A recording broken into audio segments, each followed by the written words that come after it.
Hi everyone, in front of me I've got Motorola Moto G 2025 and let me share with you how to add the fingerprint to this device. So let's start with opening the settings, and here we have to scroll and find the security and privacy.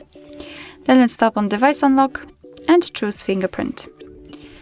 Let's confirm everything and tap on setup.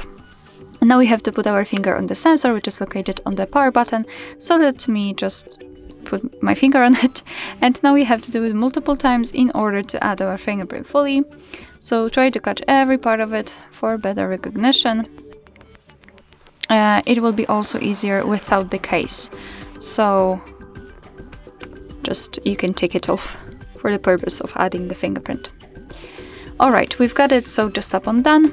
And now here we've got our finger.